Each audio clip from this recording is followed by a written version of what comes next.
ஸ்ரீமதே ராமானுஜாய நமஹ. பெரிய திருமொழியில் வர பாசுரங்களை பற்றி நம்ம பார்த்துருந்தோம். முதல் பாசுரம் பார்த்தோம். இந்த பாசுரங்கள் திருமங்கை ஆழ்வாரால் பாடப்பட்டது.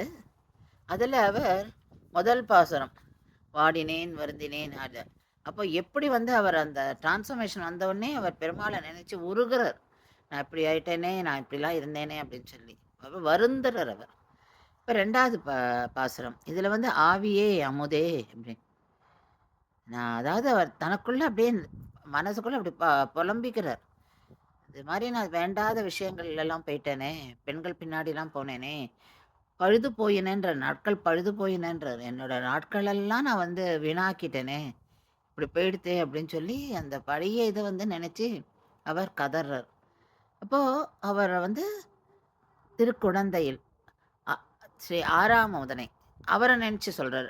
இதே பாசுரத்தில் என்னென்னா அங்கே அந்த வெள்ளை அன்னங்கள், த ஸ்வான்ஸு, அதெல்லாம் எப்படி தன்னோட இனங்களோடைய அப்படியே போயிண்டு, அதாவது பியூரிட்டிக்கு அதை ரெஃபர் பண்ணுறார்.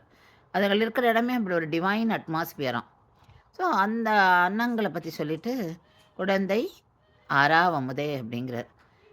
நான் கண்டு கொண்டேன் நாராயணா என்னும் நாமம்ன்றார். அப்போ எனக்கு அந்த நாமம் எனக்கு தெரிஞ்சுடுத்து.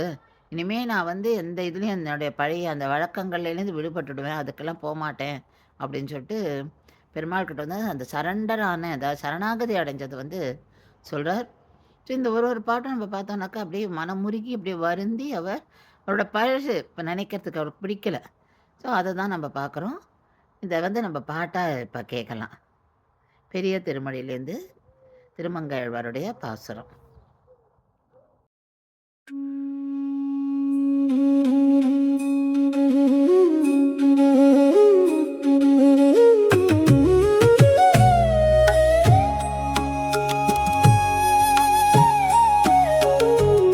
ஆவியே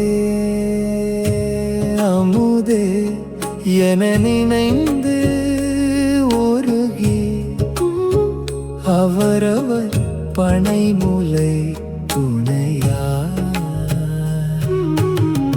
பாவியே உணராது எத்தனை பகலும் பழுது போய் ஒழிந்தன நாள்கள் தூவி சேரன்னம் துணையொடும் புணரும் சூழ்புனல் குடந்தையே தொழுது என் நாவினால் உய நான் கண்டு கொண்டேன் நாராயணா